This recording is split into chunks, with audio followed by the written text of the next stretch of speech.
3 berhenti. Yang bergerak akan mati. Semua pasti pernah memainkan permainan ini saat kecil.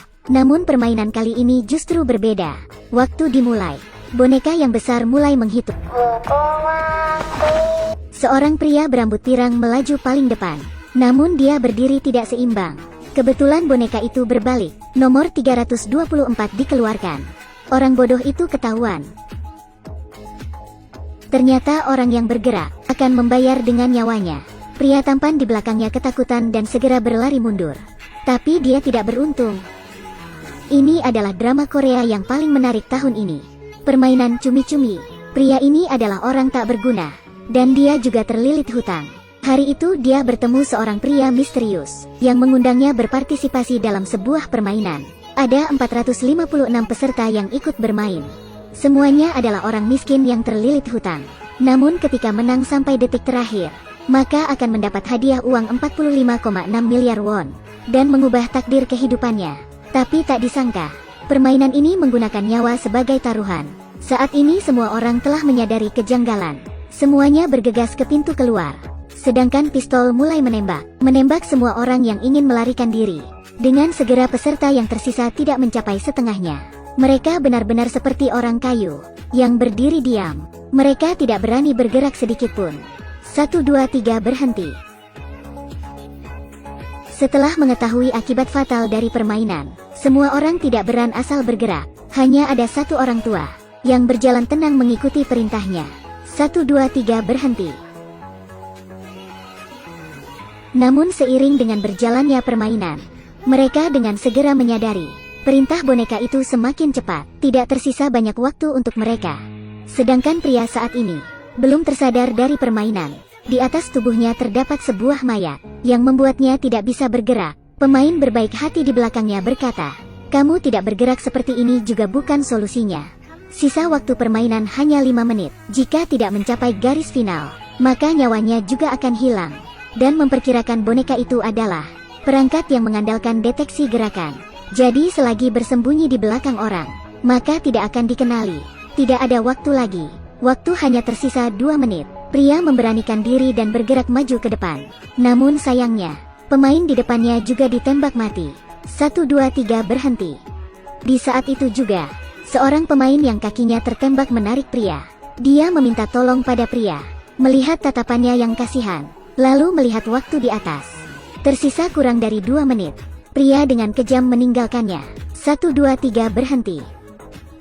Sekarang hanya tersisa 1 menit. Perintah boneka itu semakin cepat. Pemain di lapangan itu ada yang terluka maupun mati.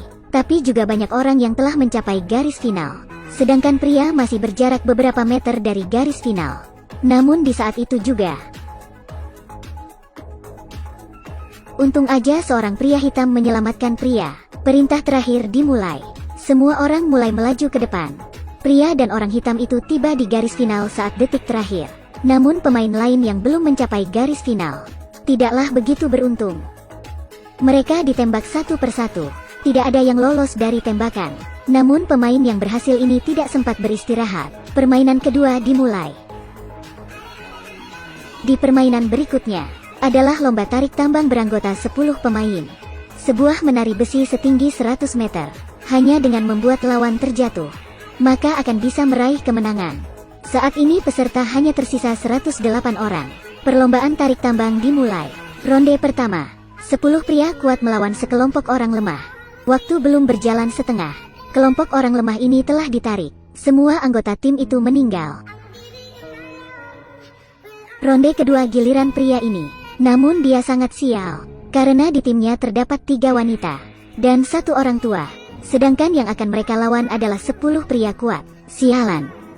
Mereka tampak sedih ketika berjalan ke lapangan. Karena mengira ini adalah permainan yang pasti kalah. Namun pria tua ini telah mengenali situasi ini. Jangan terlalu berkecil hati. Tarik tambang tidak hanya mengandalkan energi. Dia memberihu semua orang. Pertama orang yang berdiri di depan sangat penting. Itu haruslah orang yang paling kuat. Kemudian posisi semua orang juga sangat penting. Meletakkan tali di tengah. Berdiri silang kiri dan kanan. Kedua kaki berdiri tegak dan lurus. Menjepit tali di bawah ketiak. Dengan begitu kita bisa mengeluarkan semua tenaga. Sebuah suara tembakan. Semua anggota tim pria bersandar ke belakang. Mereka melakukan seperti yang diajarkan pria tua. Satu persatu menghadapkan perut mereka ke atas. Dengan bertahan seperti itu, dan meskipun lawan mengeluarkan tenaga sebesar apapun, mereka tetap tidak bisa menariknya. Dengan pertahanan ini, tim lawan akan kacau. Tarik.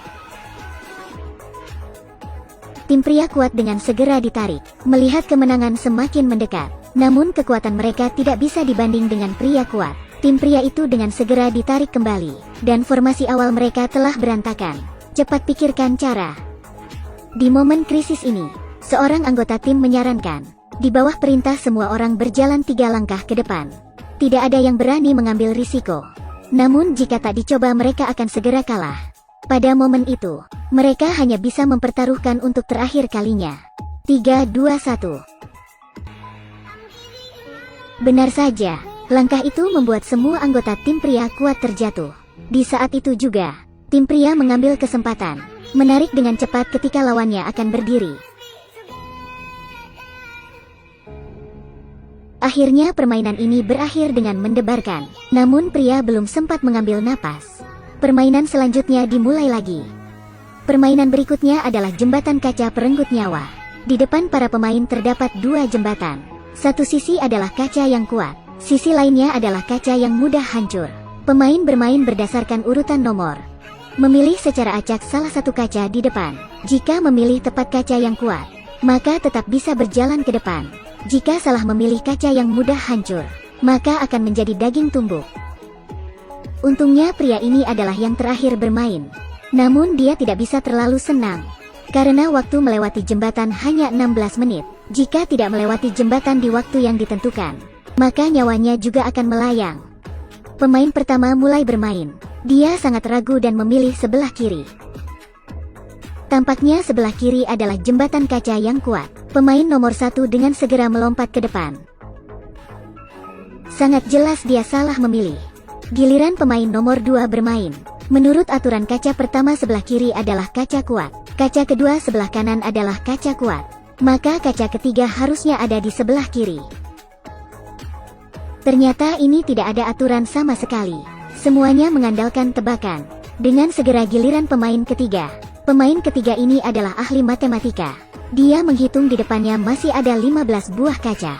Kemudian sesuai hitungannya, kemungkinan dia berhasil hanyalah 1/30.000%. Dia memberanikan berlari ke depan. Dengan sistem pengecualian pemain ketiga, pemain berikutnya dengan segera bisa berjalan ke depan. Tapi pemain nomor 4 ini sedikit lupa. Berikutnya sebelah manakah yang merupakan kaca yang kuat? Seorang wanita tua di belakangnya memberitahunya. Sepertinya sebelah kiri. Pemain nomor 4 yang polos itu benar-benar mempercayainya. Dia melompat ke depan. Ternyata sebelah kanan. Sekarang tersisa 11 pemain lagi. Pria itu berpikir dalam hati. Selama semua orang di depannya berjalan 1 langkah ke kaca yang benar, maka dia pasti akan menang. Tapi dia terlalu polos. Saat ini waktu tersisa 10 menit. Jika orang di depannya sengaja mengulur waktu, maka dia hanya bisa menunggu mati. Benar saja pria nomor 6 ini langsung berlutut di tempat, meminta petunjuk dari dewa. Pemain nomor 7 di belakangnya tidak sabar. Dia langsung bergegas ke sebelahnya. Kemudian pemain nomor 6 menangkapnya, dan melemparkannya ke kaca di depannya. Ternyata ini adalah rencananya. Memanfaatkan pemain di belakang untuk pengecualian diri. Ini bukan hanya permainan menguji nyali.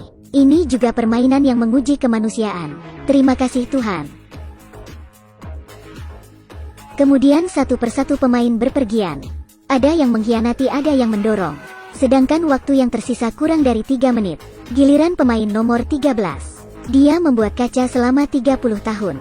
Hanya dengan melihat pantulan cahaya, dia dengan mudah bisa membedakan sisi mana yang merupakan kaca kuat. Jadi dia melangkah dengan benar. Pemain di belakang menyemangatinya. Namun di saat itu juga, penyelenggara melihat bahwa pemain itu curang. Dia langsung memadamkan semua lampu di tempat permainan itu. Sehingga pria ini tidak bisa mengamati. Waktu yang tersisa kurang dari 2 menit. Meskipun pria itu terus mengamati, tapi dia tidak lagi bisa membedakan kaca mana yang merupakan kaca kuat. Saya tidak bisa membedakan. Biarkan saya membantumu. Dorongan yang berkemanusiaan itu menyingkirkan kaca terakhir. Waktu yang tersisa kurang dari 10 detik. Tiga pemain yang tersisa hanya bisa berusaha melompat ke depan.